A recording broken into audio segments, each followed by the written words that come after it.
Jesus Cristo é o Senhor no céu,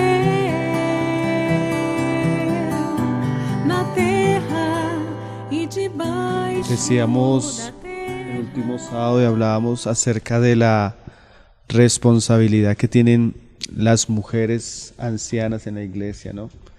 Veíamos cómo el Señor llama a estas mujeres por causa de su experiencia a tener un trabajo con las mujeres más jóvenes. Y quedábamos en el verso 3 donde dice: las ancianas asimismo sean reverentes en su porte, no calumniadoras, no esclavas del vino y maestras del bien. Y ahora vamos a leer el siguiente pasaje, los dos siguientes pasajes que serían pues los asuntos que vamos a considerar de hoy en adelante. Dice: que enseñen a las mujeres jóvenes a amar a sus maridos y a sus hijos, a ser prudentes, castas, cuidadosas de su casa, buenas, sujetas a sus maridos, para que la palabra de Dios no sea blasfemada.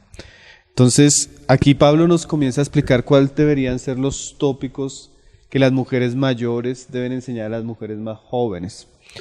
Generalmente, como decimos, esta instrucción se da cuando hay ciertos vacíos, especialmente en las mujeres, y no solo en las mujeres, sino en las familias. Generalmente Pablo seguramente está hablando a mujeres jóvenes que eran recién convertidas, mujeres jóvenes que no tuvieron la experiencia de tener un hogar, que tuvieran unos patrones bíblicos, que no tuvieron la posibilidad de tener madres cristianas que las encaminaran. Entonces, esos vacíos que nosotros muchas veces traemos por la falta de experiencia, por la falta de no tener tal vez un trasfondo cristiano como lo tenían estas mujeres a las que le escribió Pablo, las mujeres ancianas debían suplirlos. Entonces, primero yo quiero resaltar un poco la palabra que usa Pablo ahí en el verso 4, que dice que enseñen. La palabra en el griego es sofronizo. Es una palabra que uno se encuentra mucho en las escrituras y viene de dos palabras. Sofronizo viene de una palabra que es sofrón, que significa de alguna manera limpiar la mente, ¿sí? Entonces, de alguna manera Pablo dice que las ancianas tienen que ayudar a las mujeres jóvenes, y eso es a través de la instrucción, y esa instrucción tiene como fin limpiar nuestros pensamientos. ¿De qué? El primer sábado comenzamos a hablar un poco la cultura de la época que se ha rebelado contra la verdad de Dios, y no solo la cultura de la época, nuestra misma naturaleza es muy afín al pecado, muy afín al mundo, muy afín a lo que es contrario a la verdad. Entonces, esa palabra sofrón significa limpiar, sanar la mente, salvar. Y Jesús usó un lenguaje hablando con esta misma palabra en el Evangelio de Marcos. Yo quiero que vayamos allí, porque de alguna manera esto va a ser muy claro en relación a las cosas que vamos a estudiar. El Señor nos quiere salvar. Su instrucción viene para salvarnos, su instrucción viene para sanarnos. Su instrucción viene para restaurar lo que viene torcido. Y generalmente todos cuando llegamos a Cristo tenemos áreas. Y ahí lo primero que nos muestra, como veíamos el primer sábado, es la importancia de tener una mente renovada por la verdad. Porque según la mente es el corazón, y según el corazón las personas. Entonces nosotros pensamos a veces que lo que nos gobierna son las emociones, los sentimientos, pero en realidad aún nuestras emociones, nuestros sentimientos, nuestra voluntad tiene un timón, y ese timón se llama la mente. Entonces el Señor, por su palabra y por su instrucción, comienza a encaminar y a dirigir la mente para que ella pueda gobernar nuestra vida espiritual. Y Jesús habló de eso. Dice ahí en Marcos 8:34, y llamando a la gente y a sus discípulos les dijo: si alguno quiere venir en pos de mí, niéguese a sí mismo y tome su cruz y sígame. Ahora, esta instrucción del Señor puede parecer muy mística, pero Él explica lo que Él acaba de decir. Porque todo el que quiere salvar su vida, la perderá. Y todo el que pierda su vida por causa de mí y del Evangelio, la sofró o la salvará. Entonces, de alguna manera, el Señor está enseñando que como creyentes, si queremos venir a Él, tenemos que perder. ¿Perder qué? Nuestra propia vida. En el griego es psique, que de alguna manera quiere decir nuestra manera de pensar, nuestra manera de razonar, nuestra manera de ver las cosas. Y él dice que si yo no pierdo mi vida, sino la salvo, la voy a perder en últimas. Pero si la pierdo por causa de Él y de su evangelio, la voy a sofron, o sea, a salvar, sanar. Entonces, de alguna manera, el Señor quiere que yo venga y aún lo que yo pienso, lo que yo creo, mis paradigmas sean puestos delante de Él, de la cruz de Él, y eso sea quitado para que Él pueda renovar mi mente con la mente de Él, con la palabra de Él. Y ahora comienza el Señor a poner ese contraste en lo que veníamos diciendo la vez pasada, la cultura de la época o la generación en la que nosotros vivimos, porque aunque no nos demos cuenta, aunque podamos decir que ninguna acá se considera una feminista radical, el pensamiento de la época sí nos moldea, sí nos da una forma, y el Señor quiere librarnos de eso. Dice ahí en el verso siguiente, porque ¿qué aprovechará el hombre si ganare todo el mundo y perdiere su alma? ¿O qué recompensa dará el hombre por su alma? Porque, ahora hay una explicación a eso también, el que se avergonzare de mí y de mis palabras en esta generación, adúltera y pecadora, el Hijo del Hombre también se avergonzará de él. Entonces, ¿cómo yo salvo mi alma? Más adelante el Señor lo comienza a decir, el testimonio de Él y de su palabra. Pero Él pone en medio de esas palabras la generación. Entonces, como decíamos, necesitamos ser salvos de nosotros mismos y necesitamos generalmente ser salvos de la generación en que vivimos. El Señor describe esta generación como una generación adúltera y pecadora. Y eso es muy palpable en nuestra generación. Nosotros también vivimos una generación adúltera y pecadora. ¿Por qué? Fruto del rechazo de la verdad de Dios, fruto de que los hombres se han rebelado contra los caminos de Dios. Entonces, en el ambiente familiar, en el ambiente, como decíamos la vez pasada leyendo Romanos, de la figura del hombre y la figura del varón, el pecado de la cultura se ve muy relacionado en las relaciones personales, y esto es muy importante. Jesús pone la generación pecadora, pero también pone el adulterio como una característica de esta generación. Y es muy común ver que nosotros vivimos en una generación, nosotros, en nuestros días, no la generación que escribe Pablo, que se caracteriza mucho por esto, con unas cifras que nunca se habían vivido en la historia de la humanidad. Por ejemplo, en Colombia nosotros teníamos un porcentaje más o menos, o en Estados Unidos se tenía un porcentaje de 10% de divorcio en el año 60. Pero después de la revolución sexual, después de que el feminismo creció, después de que los derechos por la comunidad homosexual comenzaron a defenderse agresivamente, el porcentaje de 10% está hoy en la nación de Estados Unidos en un 53%. Entonces tú ves como el carácter del hombre y de la mujer en rebelión a la palabra de Dios tiene efectos sumamente visibles, especialmente en el ambiente familiar. Aquí en Colombia, 1 de cada 3 matrimonios que se casa se divorcia. O sea, a nivel nacional tenemos un porcentaje del 33% y en Bogotá tenemos el mayor porcentaje de Colombia, porque en Bogotá, de las personas que se casan civilmente, 1 de cada 2 parejas se divorcia. En Estados Unidos el porcentaje de cristianos es del 33% de divorcios. O sea que casi llegando al mismo nivel de las personas del mundo. Entonces tenemos el síntoma de una generación que ya no valora el matrimonio tradicional, que ya no valora la virginidad, que ya no valora la castidad, la fidelidad, la figura del hombre, la figura de la mujer, está totalmente ¿qué? Desdibujada. Y eso tiene efectos en nosotros como personas que vivimos en un ambiente, que vemos un tipo de televisión, que escuchamos un tipo de conversaciones, que nos relacionamos de cierta manera, eso nos afecta. Ahora el Señor nos dice, si nosotros no tenemos en cuenta su palabra, vamos a perder de la misma manera que está perdiendo el mundo en los aspectos como la familia. Entonces la palabra del Señor viene a limpiar nuestra mente de toda la basura que vemos alrededor que no corresponde a lo que Dios ha dicho. Y si nosotros perdemos para ganar a Cristo, para ganar lo que Él dice, seguramente vamos a recibir beneficios. Nuestra misma alma va a ser beneficiada en estas cosas que el Señor va a hacer. Entonces es muy importante saber eso cuando leemos Tito, que el Señor no quiere lo malo para nosotros, sino que Él quiere sanarnos y que no quiere que nosotros seamos parte de los índices de divorcio, de los índices de fracaso, de los índices de uniones libres y de otro tipo de perversidades que hoy caracterizan nuestra generación. Amén.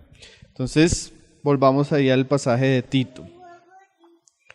sin contar otras estadísticas que son igualmente lamentables. Por ejemplo, a nivel Latinoamérica, Colombia es el país donde hay más infieles. El 37% de los hombres aquí en Colombia confiesan haber sido infieles, y de ese 37%, el 37% confiesa mantener una relación estable de infidelidad a su pareja. O sea, no solo infiel de una vez, sino que mantienen relaciones paralelas. Y la mujer tiene un promedio de 22% de infidelidad en nuestro país, el más alto en Latinoamérica. Entonces son cosas que son cifras reales, son cifras lamentables y son cifras que son consecuencias del rechazo a la voluntad de Dios, a la verdad de Dios, ¿no? Mientras más nosotros rechazamos la voluntad de Dios, Dios nos entrega cosas sumamente vergonzosas y destructivas para nosotros mismos. Entonces vamos a leer Tito. Tito 2, verso 4. Entonces esa enseñanza de las mayores a las más jóvenes es para sanar su mente, para limpiar, para salvar su alma. Dice ahí que enseñen a las mujeres jóvenes a amar a sus maridos y a sus hijos. Entonces la palabra que el Señor usa para amar a sus maridos es una palabra compuesta, que es filandros, que viene de dos palabras. Una que es filo, que significa amigo o bondadoso o tierno, puede significar varias cosas, pero como está unida con la palabra andros, que significa marido, lo que se le enseña a la mujer es que ella debe ser amorosa con su marido. Literalmente amistosa, literalmente afectiva, literalmente ella debe tener una relación especial con su esposo. Entonces hay un nuevo mandamiento. Las Escrituras nos dicen a nosotros como discípulos de Jesús que Él nos dio un nuevo mandamiento. La ley se resume en esto: amarás al Señor tu Dios con todo tu corazón, con todas tus fuerzas, con toda tu mente. Pero asimismo hay otro mandamiento, y es que amarás a tu prójimo. Entonces ese es un mandamiento que tenemos todos como creyentes. Ahora, cuando una mujer, porque Pablo dice esto, hay diferencia entre la soltera y la casada. Aún en sus relacionamientos hay diferencia. Entonces, cuando una mujer es soltera, tiene el mandamiento ¿cuál? Amar a sus hermanos, todos en general, sus prójimos. Ahora, una mujer cristiana decide casarse, y no solo cristiana, cualquier mujer decide casarse según el mandamiento de Dios. Ahora la relación con su esposo tiene otro nivel, es una relación especial y específica. A la mujer como al hombre, cuando le decimos al hombre no se le pide entregar su vida por otras personas como se le pide entregar su vida por su mujer. Es una relación especial y es una relación específica. Asimismo, a la mujer se le pide de una manera específica, de una manera especial, amar a su esposo. Y es interesante que en el griego la palabra que se encuentra acá no es ágape, que es generalmente la palabra que Dios usa para hablar de un amor incondicional, un amor que es como el amor de Dios. Esta palabra filandros o filos es una palabra que habla generalmente más del amor natural, el amor que tiene un familiar, el amor que tiene unos padres, el amor que tiene una persona hacia otra en su amistad. Es un amor más, sí lo podemos decir, natural. Es un amor que genera sentimientos, un amor que genera caricias, un amor que genera abrazos, un amor natural. Entonces la enseñanza para las mujeres es simple, comenzando acá, ¿no? Mujeres ancianas, enseñen a las mujeres jóvenes a ser mujeres amorosas con sus esposos. Esa es la enseñanza de Pablo a Tito. Y vamos a estudiar un poco qué significa eso. ¿Por qué es importante que la mujer ame a su marido? De esta manera. Entonces, vamos a leer algunos pasajes donde Jesús enseñaba que nuestros días iban a caracterizar por la falta aún de esto que es natural. Mateo 24, verso 12, si usted alcanza a ir, dice, yo sé que ustedes lo conocen, y por haberse multiplicado la maldad.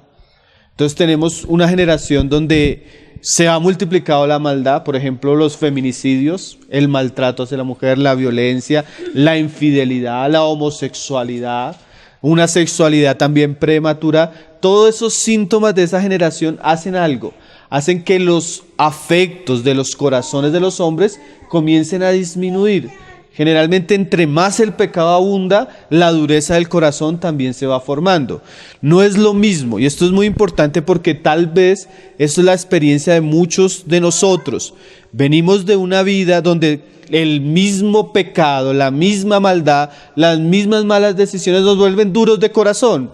Entonces no es lo mismo una niña que se ha guardado cristiana con unos padres cristianos, que a la edad de 18 años conoce a su esposo, se casa con su esposo y comienza a desarrollar sus sentimientos con un corazón tranquilo, limpio, sin heridas, sin fracasos, sin frustraciones, sin decepciones, a una mujer que vivió una vida sin Cristo, que tuvo esta experiencia con este hombre a los 13 años, que tuvo esta experiencia con este hombre a los 16, que tuvo esta experiencia con los 17, cuando llega a los 20 años ella no quiere ni siquiera saber de matrimonio, porque el pecado le causa heridas y esas heridas comienzan a volverse cosas duras o cosas que endurecen el alma, los sentimientos, las emociones de la persona, ¿sí? O también no es lo mismo una mujer que creció en una familia donde se le amó, se le cuidó, donde una familia donde hubo maltrato de parte de papá, maltrato de parte de mamá. Esa maldad, ese ambiente, o que creció sola sin la compañía de un papá o una mamá, esas situaciones, ese contorno, hacen que su corazón crezca de una manera endurecido, ¿sí? Y Jesús dice, como la maldad aumenta, con todos los síntomas de la maldad, es muy común que el amor se comience a perder. Aún el amor en los aspectos más naturales y más preciosos, como el amor entre esposos, como el amor entre padre, hijo, hijo y padre, en una generación donde se abunda el pecado, los corazones tienden a crecer de una manera endurecida, ¿sí? Como abundó la maldad, ¿qué dice Jesús ahí? El amor de muchos tiende a enfriarse. Tiende a enfriarse. Y eso es la característica, dice Pablo. Vamos a leerlo ahí en 2 de Timoteo, capítulo 3. La característica y el carácter de los hombres de los últimos tiempos. Verso 1. 2 de Timoteo 3, verso 1. También debes saber esto, que en los postreros días vendrán tiempos peligrosos. ¿Por qué? Porque habrá hombres, y ese hombre se habla del género humano, no solo de los hombres, amadores de sí mismos, avaros, vanagloriosos, soberbios, blasfemos, desobedientes a los padres, ingratos, impíos, y mira esta palabra, sin afecto natural. ¿Sí? Como la maldad abunda, el corazón se endurece. Afecto natural, del griego astorgos, que viene de una palabra que es estergos, que significa literalmente alguien que acaricia con afecto. Entonces lo que está diciendo es que porque la palabra es estergo, que es acariciar con afecto, pero hay un negativo antes en el griego, significa sin eso. O sea que va a crecer una generación sin sentimientos. Personas que no tienen la capacidad de acariciarse. Personas que no tienen la capacidad de mostrar bondad ni afecto, aún en sus relaciones más naturales. Es el carácter de la generación de los últimos tiempos.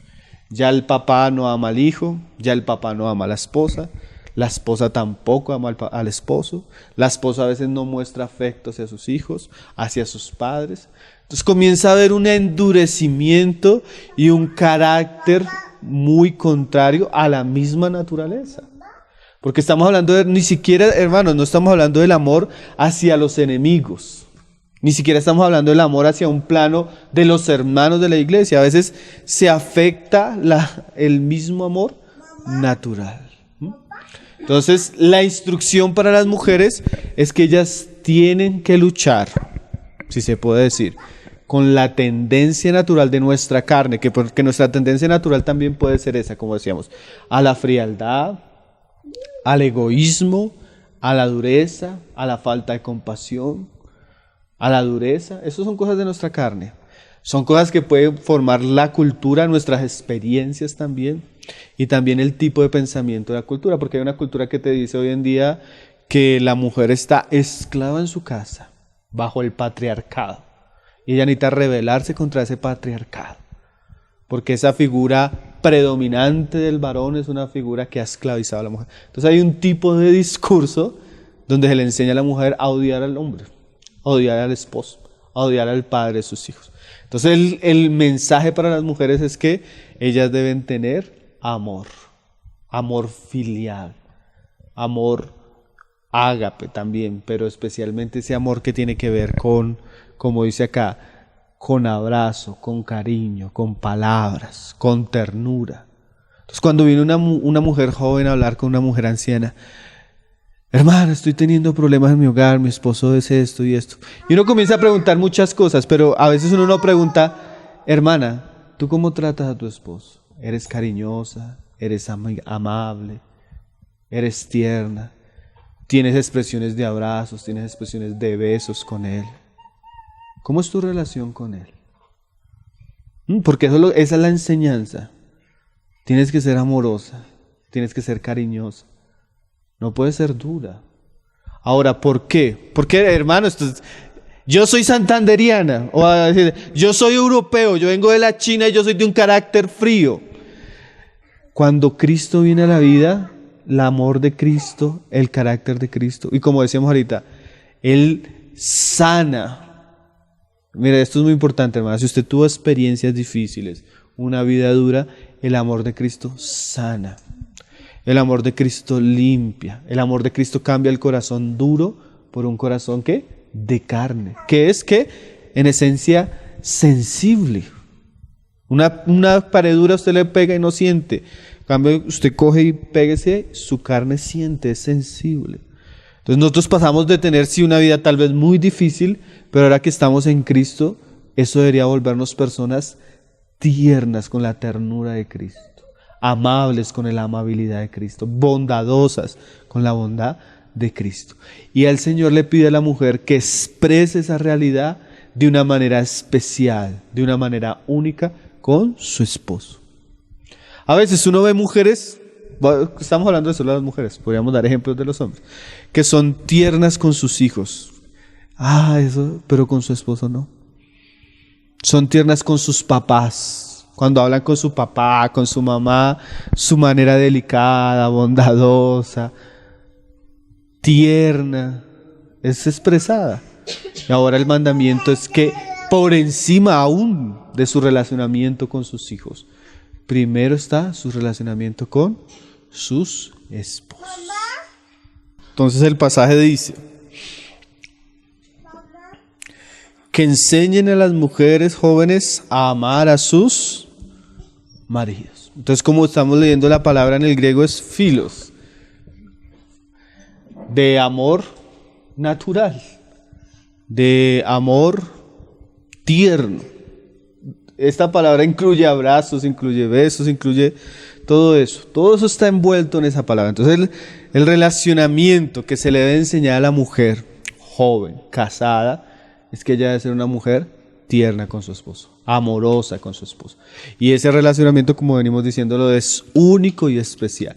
A usted no se le pide, hermana, que sea tierna, que sea especial con otro hombre. Con otro hombre. A su papá usted lo debe honrar y lo debe respetar. Pero aquí la palabra dice que a su esposo lo debe amar con ternura.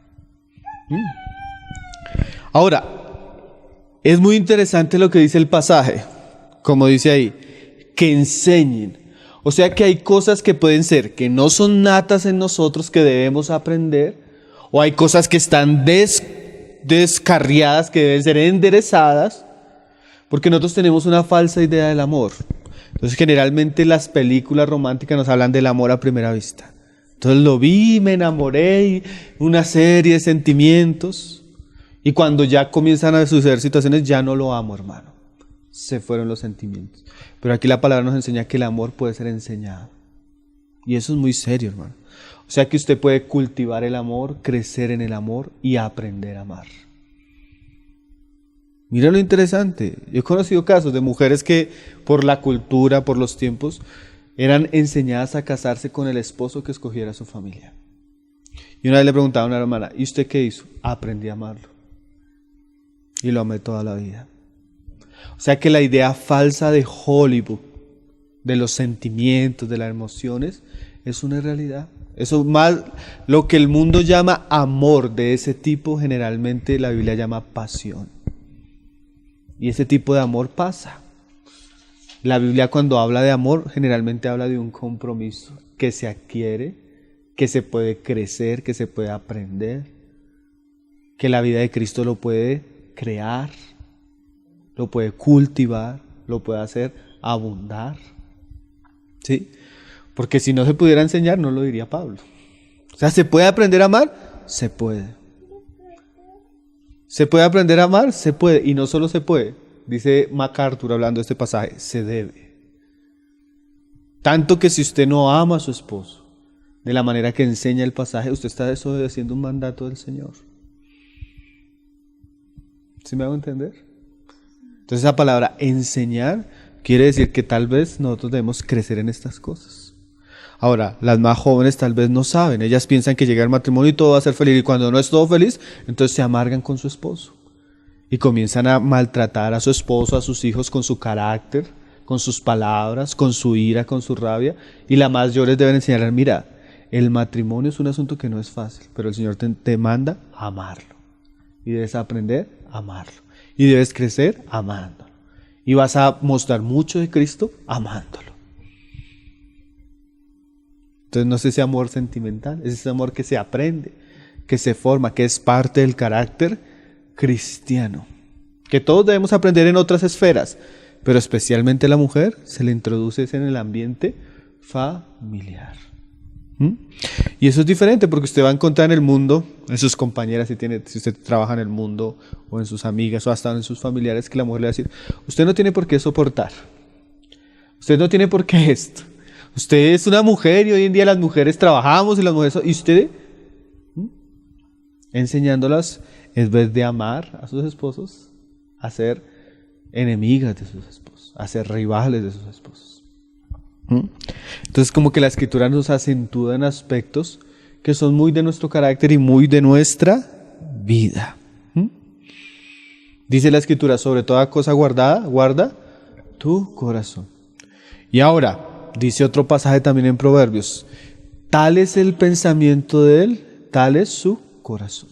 O sea que los sentimientos pueden ser gobernados por la manera que pensamos.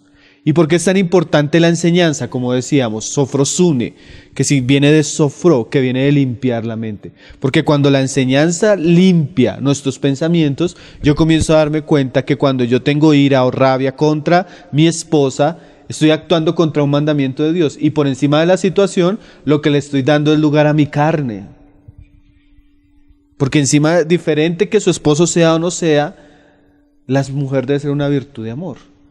Pero ¿dónde surgen los sentimientos contrarios? A la manera como yo pienso. Porque como les decía, hay un negarse a sí mismo y hay un actuar en contra de lo que piensa la generación en la que vivimos, que es adúltera y es pecadora. Entonces la palabra comienza a limpiar mi mente. Y con una mente limpia, aun cuando mi corazón tiene la inclinación a actuar en contra de la voluntad de Dios, yo voy a tener una convicción clara de la verdad que ha dejado el Señor en mis pensamientos. Y es que yo no le puedo dar lugar a la ira, que yo no le puedo dar lugar al orgullo, que yo no le puedo dar lugar a la envidia, que yo no le puedo dar lugar a la contienda. Y mucho menos en una relación tan cercana como la relación matrimonial. Decía Spurgeon, cualquier tipo de guerra en cualquier ambiente siempre trae perjuicios, pero nunca trae tantos perjuicios cuando la guerra sucede en el hogar. Esa es una guerra donde no hay victorias, es una guerra donde no hay ganadores, es una guerra donde todos los que están involucrados sufren. Entonces cuando yo entiendo por mi mente que lo mejor para mi vida, porque así salvo mi alma, lo mejor para mi hogar, lo mejor para mis hijos, lo mejor para mi testimonio cristiano y la mejor manera de honrar al Señor en mi hogar es amando a mi esposo, ya cambia el asunto, ¿cierto? Ya no voy a poder usar, por lo menos ya no me voy a justificar. Porque siempre muchas veces es que yo soy así. Este es mi carácter, hermano. En mi familia las mujeres son así. En la región las mujeres andan con la machete al lado. En mi país todos somos fríos. Bueno, esa es la identidad tal vez de su familia, tal vez de la región, tal vez del país, pero ahora usted está en Cristo. y su identidad como cristiana cambia. Y ahora pasaje de Tito dice que nosotros debemos adornar la doctrina. ¿Cómo una mujer adorna la doctrina? Hermana, es que una mujer fría, una mujer insensible, una mujer brusca con sus palabras, brusca con su carácter, es un mal testimonio de Cristo para su propio hogar, comenzando por su esposo, por sus hijos. Pablo dice así: si yo entendiese todas las profecías, muchas de ustedes son más inclinadas a la piedad, a la lectura que sus esposos. Si yo tuviera fe de tal manera que orara y los enfermos se sanaran, muchas de ustedes orarán más que sus esposos. Pero dice Pablo, pero si yo tuviese todo eso y no tengo amor, de nada me sirve.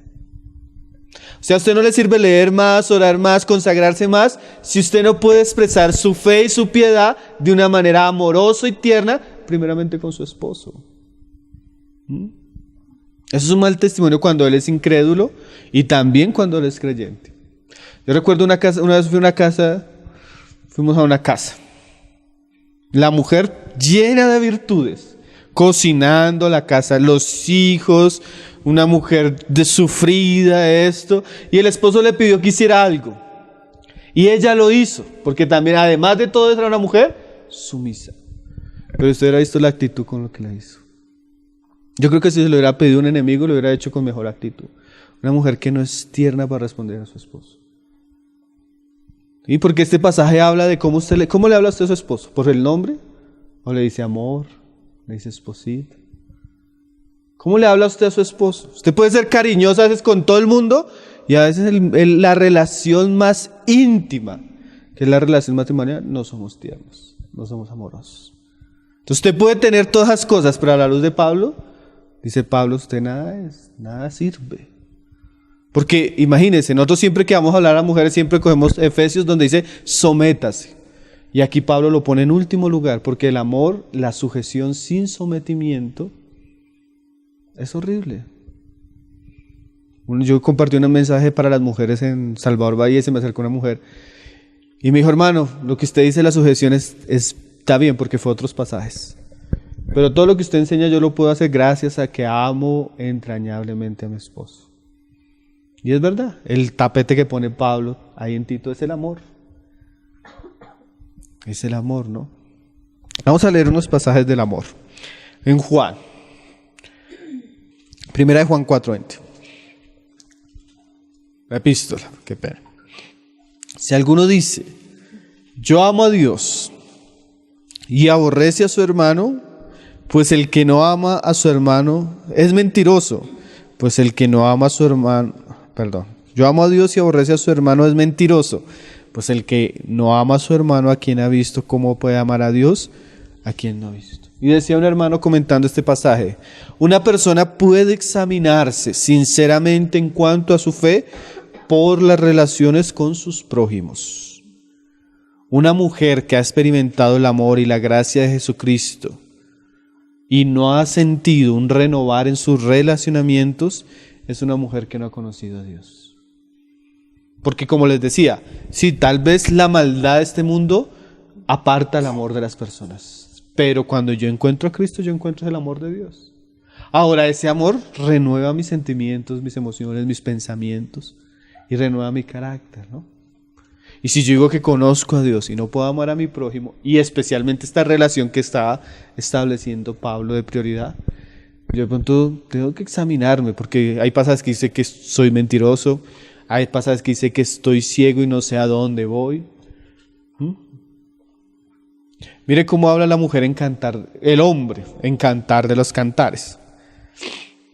El hombre cómo habla de su mujer, de una mujer buena, porque usted va a encontrar, si usted lo puede hacer, generalmente en todo el libro, cuando él habla de su esposa, usa el término amiga mía. Porque el matrimonio es un pacto de compañerismo. Ahora, yo estuve viendo una encuesta que hicieron a nivel mundial estudiando el hombre y la mujer en relación al matrimonio y sus relaciones, y las estadísticas dicen esto. Dicen que la mujer en una relación prolongada matrimonial, con el tiempo, con los años, esas conclusiones que van en contra como la mayoría de las personas piensan, pero ellos llegan a la conclusión que una mujer con los años disfruta más la sexualidad en el matrimonio.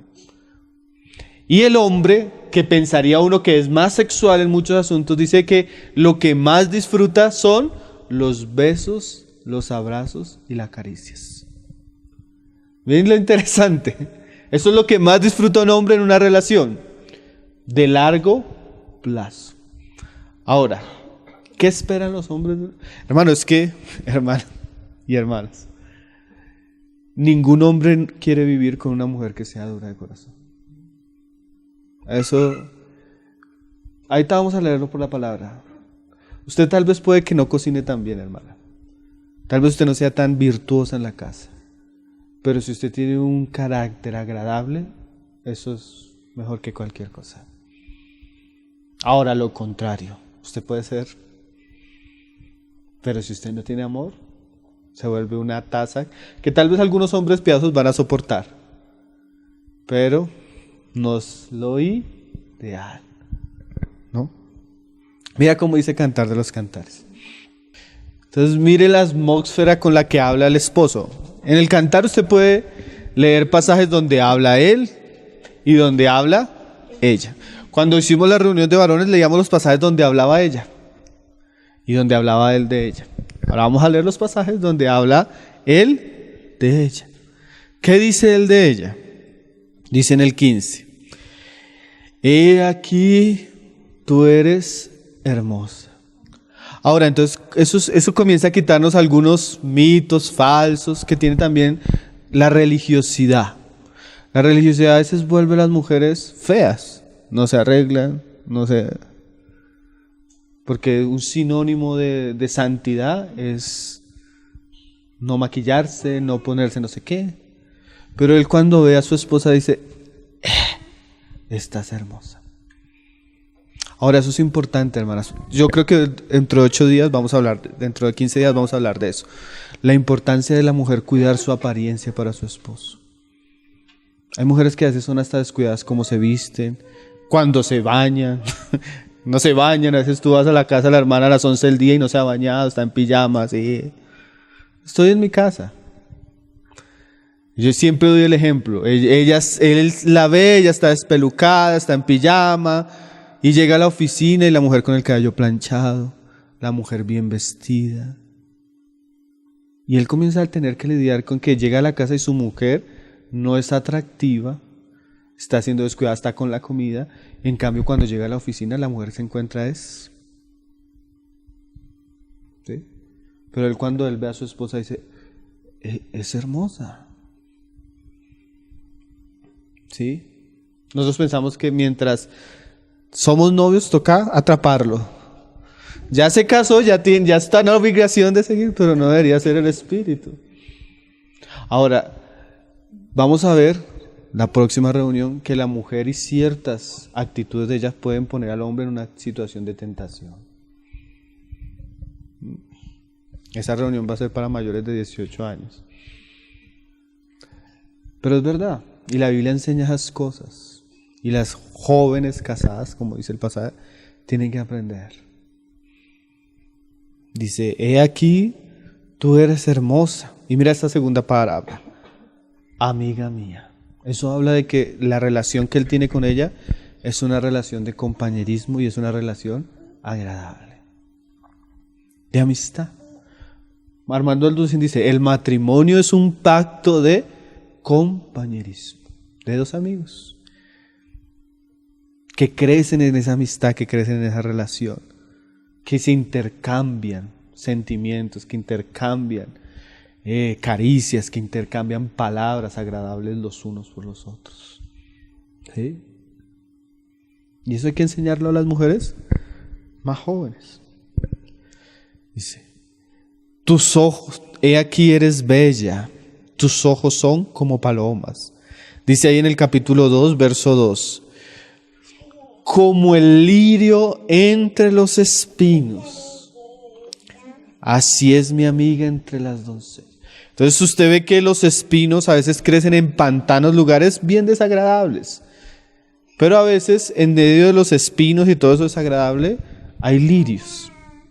Es un misterio, ¿no? Dios dejó esos contrastes en la naturaleza para mostrar el contraste que deberían tener nuestras relaciones. Entonces, nuestras relaciones, ¿cómo debería ser? Cuando el hombre sale, se encuentra en un humedal de maldad, de pecado, de problemas. No más salir a coger transporte, no más andar en vehículo, no más los afanes, todo eso debe ser espinos. El mundo es un mundo espinoso. Pero cuando él llega a la casa se debe encontrar con un lirio. No se debe encontrar con la mujer gritando, no se debe encontrar con la mujer malacarosa, no debe encontrar con la mujer brava, sino él debería encontrarse ¿qué? Algo diferente, algo hermoso, algo agradable. Dice ahí en el 4:10: cuán hermosos son tus amores. Mira esas frases que él habla de ella. Cuán hermoso son tus amores, hermana, esposa mía. Y mira esta comparación. Cuánto mejores que el vino tus amores. El vino es lo que alegra, dice las escrituras, el corazón, ¿no? Entonces los hombres les gusta el vino, ¿no? De nuestra generación, de más, ¿no? Pero aquí él dice, mejores que el vino. Mejor que estar sentado en una compañía de hombres disfrutando y eso. Decía el Salomón, mejor es estar con mi... Cuán agradable es estar con mi esposa. Entonces, es importante que la mujer sepa que está llamada a hacer un asunto agradable para su esposo. Y eso se cultiva y se aprende. Vamos a leer otros pasajes. Ahí en Proverbios 15. Bueno, hay pasajes de Juan, no amemos de palabra ni de lengua, sino que de hecho y en verdad. Entonces el amor incluye todos.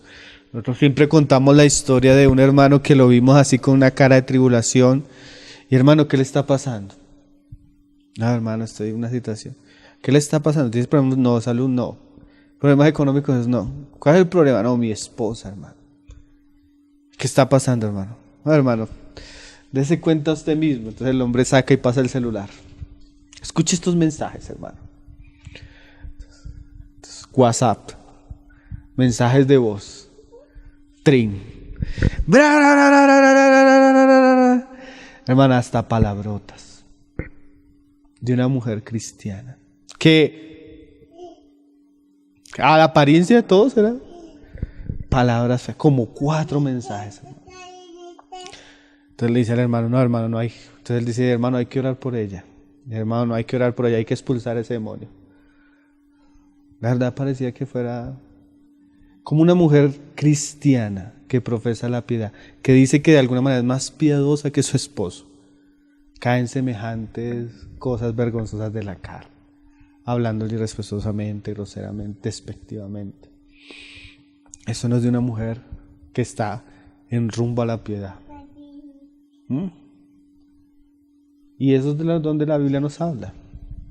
Deben ser ¿qué? Enseñarle a las jóvenes a amar a sus maridos. ¿Por qué es tan importante? Miren lo interesante. La vida familiar es el núcleo de nuestra vida.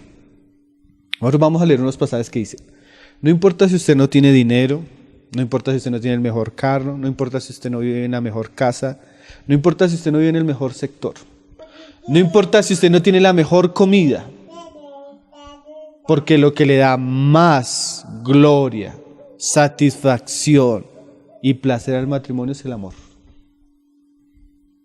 Tanto que si usted tiene lo otro y no tiene amor, usted va a ser muy miserable. Muy miserable. Cásese usted con un hombre que tenga el mejor carro, que tenga la mejor casa, que tenga los mejores recursos y que no la ame. Y la va a hacer miserable todos los días de su vida. La va a hacer miserable. Yo creo que no hay peor maldición para una mujer sentir que su esposo no la ama y que sí, cuánta mujer ve por ahí. Entonces el amor es muy importante. Todos, esposo, esposa, hijos, todos necesitamos altas dosis de amor para vivir una vida placentera en este mundo. Todos. Lo vamos a enseñar después con sus hijos. Primero con el esposo, después con sus hijos. Y a veces las cosas importantes de la vida nosotros no las valoramos, ¿no? Señor nos enseña. Mire cómo lo dice Proverbios 15, verso 15. Dice el hermano Albert Barnes, hablando de este pasaje: cuando el amor reina, incluso el caserón más humilde puede ser el escenario de la felicidad más sublime. Es lo que dice el pasaje. Todos los días del afligido son difíciles. ¿Quién es el afligido?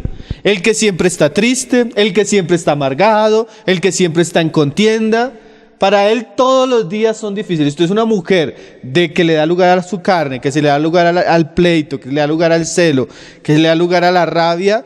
Todos sus días van a ser difíciles. Que hay gente que uno la ve y todos los días parece que estuviera en un cementerio. Parece que todos los días estuviera de luto. Parece que todos los días estuviera enfrentando los peores problemas de la vida. Imagínese qué siente un hombre que viene trabajado, cansado, después de largas jornadas en el mundo, y llegar y encontrar a su esposa como con cara de foca muerta. Con cara de que no lo quiere ver, con cara de que está peleando con el hijo, con cara de que está peleando con el otro, con cara de que no quiere hacer. ¿Qué tipo de hogar es ese? Yo pienso que el hombre no va a querer llegar muchas veces temprano a la casa por eso.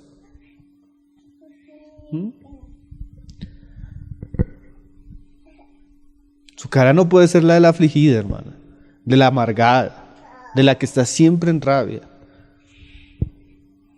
Mas, pero, el de corazón contento tiene un banquete contigo. Que la dicha, hermano, de tener un corazón contento, de tener un corazón alegre, de tener un corazón paz. La Biblia habla de que la sonrisa. La hermana David cuenta en el libro de ¿Qué hacer para ayudar a Doña? Una mujer que tenía una tienda y todos los hombres que entraban decían: uy, cuán hermosa es esa mujer. Y ella decía: pero físicamente no es nada hermosa, pero siempre tenía sonrisa, siempre tenía buenas palabras, siempre tenía buenas actitudes. Hay una tienda acá donde uno no le gusta entrar porque venden un pan delicioso, pero cuando venden es como si es una cosa fea, se siente maltratado cuando lo atienden ahí. Y si eso es feo en una tienda, imagínese en el hogar, hermano. Imagínese eso de su esposa. O imagínese usted eso de su esposo. Nadie quiere vivir eso, ¿no? Entonces mira lo que está diciendo el pasaje. Corazón contento. Y nosotros, como hablábamos hace 8 días en reunión el domingo, nosotros cuando conocemos a Cristo nos volvemos bienaventurados, hermano. Hay una alegría que el mundo no tiene, que ni en los vicios, ni en los placeres, ni la va a encontrar solo en Cristo. Y a veces los que tenemos más de Cristo, procesamos la piedad, más vivimos como si estuviéramos en funeral. No. Eso trae mal testimonio a la vida cristiana. Porque esa que dice que es cristiana y vive amargada todos los días. ¿Usted cree que eso es un buen testimonio, hermano? Hay épocas donde definitivamente vamos a pasar por dificultades, pero no debería ser la norma de nosotros tener esa cara de tragedia diaria. El corazón alegre.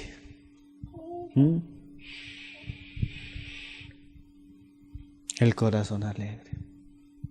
Una vez unos hijos de unos hermanos decían: no, hermano, cuando mis papás se van a acostar no dejan dormir porque esos se ríen, molestan, parecen niños pequeños. Yo decía: qué bonito, ¿no? Un matrimonio así. Un matrimonio donde hay compañerismo, amistad, donde todavía hay caricias, donde todavía hay besos, donde todavía hay abrazos, donde todavía hay... Eso bonito.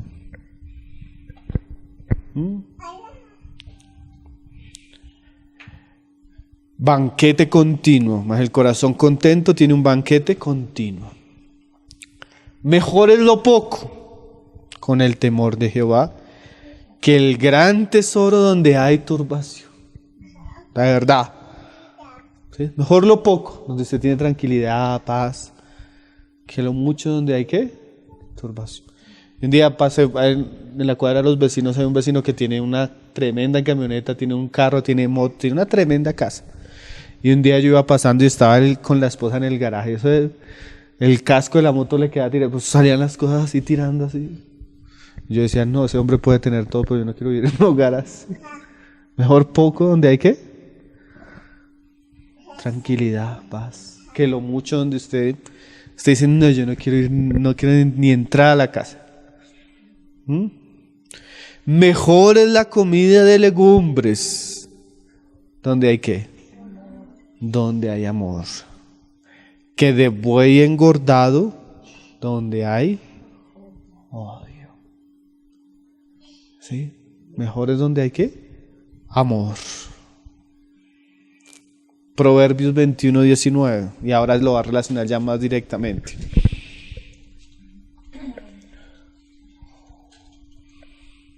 Este pasaje no es para hacer teología.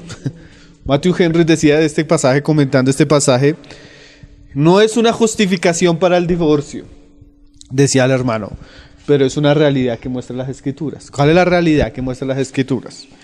Proverbios 21:19. Mejor es morar en tierra desierta que con la mujer rencillosa e iracunda. Mire lo que dice Matthew Henry.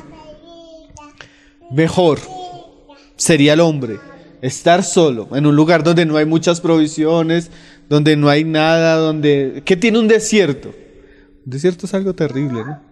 No tiene nada, no tiene provisiones, no tiene agua, no tiene...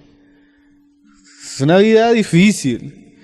Pero dice Salomón, mejor sería eso que vivir con una mujer problemática, una mujer iracunda, una mujer contenciosa, una mujer de mal carácter, una mujer de duro corazón, una mujer fría. Por eso dice Proverbios también, el Señor muestra su buen placer para con un hombre dándole una mujer virtuosa. Pero también el Señor muestra el juicio para un hombre dándole una mujer necia, iracunda y dice el pasaje ramera. Un hombre que busca, y esto es muy importante, un hombre que busca a Dios y honra a Dios, Dios lo va a recompensar con una buena esposa. Eso es lo que dice el pasaje. Pero también un hombre que no quiere saber la sabiduría de Dios, no quiere escuchar la enseñanza ni la instrucción, su camino o su juicio, o el juicio de Dios para él, va a ser que va a tener un mal matrimonio. Y eso es muy importante para las jovencitas también que están aquí, para los hijos nuestros. Cuando los hijos obedecen a Dios, honran a Dios, Dios los recompensa. Y una de esas grandes recompensas es un buen matrimonio. Pero también Dios los juzga con relacionamientos que solo traen tristeza. Ahora yo le pregunto, ¿usted es la bendición o el juicio? ¿Usted es la bendición o el juicio? Señor nos ayude. Amén. Señor nos ayude en estas cosas. Nuestros hogares deberían ser caracterizados por la armonía, la paz y el gozo, amando profundamente a nuestra pareja y estando satisfechos con él. Eso es muy importante cuando hablemos de crianza de hijos. Terminamos leyendo a Efesios 4, verso 26. Hay cosas que el pasaje nos va a decir que son verdaderas. Mira lo que dice Pablo.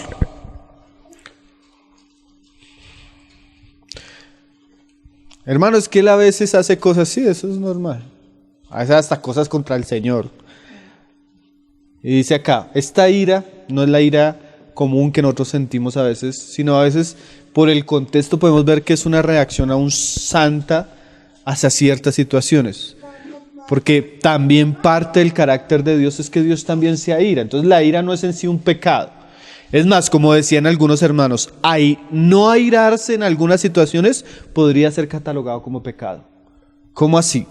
Por ejemplo, que usted vea un violador violar a una mujer y usted no sienta ira.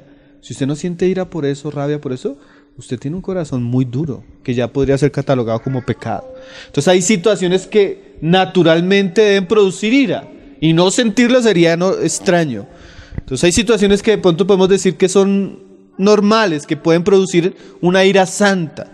Una ira por el celo de las cosas del Señor, una ira porque tal vez se maltrató mi dignidad, la dignidad. Una ira que puede surgir, porque como somos personas pecadoras, podemos causar este tipo de ira, aún esa ira verdadera, esa ira genuina. Pero dice Pablo ahí en el verso 26, airaos, porque la ira puede ser hasta genuina, pero no pequéis. Ahí es donde está el problema. Yo puedo pasar de un momento de ira santa a pecar. La Biblia me permite tener ira hasta santa, una ira genuina, pero la Biblia me prohíbe pecar. Entonces, ¿eso qué quiere decir? Que yo puedo tener control aún de mi ira. Usted puede tener de pronto un día malo, o días malos, o puede estar en dificultad, o de pronto su esposo o su hijo. Pero usted debe tener cuidado de cómo reacciona, porque usted está dando testimonio del Señor en su vida. Aún cosas tan serias como disciplinar a los hijos, aún cosas tan serias como tratar el pecado de su esposo. Que usted vio el pecado en su esposo, usted no lo puede evitar, usted tiene que tratarlo, por amor a él tiene que hablarle su pecado para que él se arrepienta. Aún en ese momento no lo puede hacer pecando, aún en ese momento tiene que hacerlo con mansedumbre, aún en ese momento tiene que hacerlo con tranquilidad. Usted va a ver el caso de una de las esposas de David, Abigail creo que se llama, ¿sí? Era la esposa de un hombre malo, y este hombre provocó a ir a David, a sus siervos, y los iban a matar, y el hombre estaba sentenciado por David. La mujer se dio cuenta de todo, y la mujer fue, intercedió, aplacó la ira de David. Cuando volvió, el hombre estaba borracho, lo dejó que se durmiera, que se tranquilizara, y al otro día que ya él estaba tranquilo, le habló, y le habló respetuosamente. Eso muestra el carácter de una mujer genuina. O sea, no es que con las cosas que vamos a enseñar la mujer no puede hablarle a su esposo. No, sí puede hablarle, solo que tiene que hablarle respetuosamente, solo que tiene que hablarle sin pecar, solo que tiene que hablarle sin darle lugar a su carne, solo que tiene que hablarle sonriendo, dándole un abrazo, diciéndole que le ama, porque eso es lo que enseña. Así como cuando también tiene que disciplinar a su hijo, también tiene que disciplinarlo sonriéndole, diciéndole que le ama, orando con él, porque ninguna de las cosas que la Biblia dice nos da lugar a nuestra carne o al pecado, que ahí es donde nosotros cada rato fallamos. Aún haciendo lo bueno fallamos porque lo hacemos en nuestra carne. Lo permeamos de nuestra rabia, de nuestra dureza, de nuestro hablar feo. Y ahora mira lo que dice. Puede airarse, como decíamos, hasta puede tratarlo, es algo santo que deba tratar, pero mira lo que dice ahí. No se ponga el sol sobre vuestro enojo. O sea que el Señor, ¿cuánto le permite a usted estar así en un momento de ira y de rabia? Mientras se va el sol, que no puede durar más de un día. Yo conocí el caso de una hermana. Ella misma nos contaba. Estuvo peleando, su esposo hizo algo y ella se puso brava con su esposo. No le habló hoy, ponga a pensar, era como un miércoles. No le habló el jueves, no le habló el viernes. Él, al ver la actitud de ella en esos días, el viernes se decidió ir a pasear con la familia. Se fue pan de la familia. Cuando volvió el lunes, ya no quería saber de ella. Le pasó la carta, eran hermanos, le pasó carta de divorcio. Y ella, aunque quiso cambiar y eso, lo que ella hizo en esos 3 días, lo marcó a él tal que él no quiso volver a la casa. Cristianos. No hay que darle lugar al diablo. Un caso de un hombre cristiano, un pastor. Él cuenta que peleó con la esposa, fue un día difícil, cuando fue a acostarse la esposa lo trató feo y él, por no acostarse con ella, se fue. Saliendo se encontró una taberna, se puso a tomar, cosa que no llevaba haciendo hacía como 10 años. Conoció a una mujer, cayó en adulterio. Un hombre que era el mismo carácter de la mujer, no lo dejó estar ese día en la casa. Eso no justifica el pecado en ninguno de los dos. Pero cuántas veces nuestras acciones tienen consecuencias que nosotros no nos imaginamos. Entonces el pasaje dice que no se ponga el sol sobre vuestro enojo, ni deis lugar al diablo. Entonces, ahora yo que entiendo estas cosas, y como La palabra siempre tiene aplicaciones. Yo debo comenzar a, como decíamos ahorita, según el pasaje de Juan, y lo que comentaba el hermano de ese pasaje, decía, yo debo examinar mis relaciones. ¿Cómo estoy? Y acuérdense que la palabra es amor, pero es amor natural, filial. No estamos hablando de amor ágape, sino ese amor que se puede catalogar como romántico, sensible. ¿Cómo está su relación con su esposo? Si esos lazos se han rotos, hay que volverlos a construir. Hay que trabajar en eso, hay que aprender a amar. ¿Sí? Y esa es una de las instrucciones de las ancianas a las más jóvenes. Amar a sus maridos. El amor, como dice la palabra, el amor cubrirá multitud de pecados. Y el amor hace el ambiente familiar, como leíamos, distinto. Y la pieza clave en el ambiente familiar es la mujer. Es la mujer. Una mujer sabia, amorosa, edifica su casa. Una mujer necia que con sus manos lo destruye. Entonces comenzamos a ver los 7 aspectos que enseña Pablo en Tito en relación a la mujer. Como decíamos la vez pasada, no podemos ser mochileros, sino la Biblia me muestra objetivos puntuales donde yo debo trabajar en mi vida espiritual. Amén. Entonces vamos a dejarlo hasta ahí.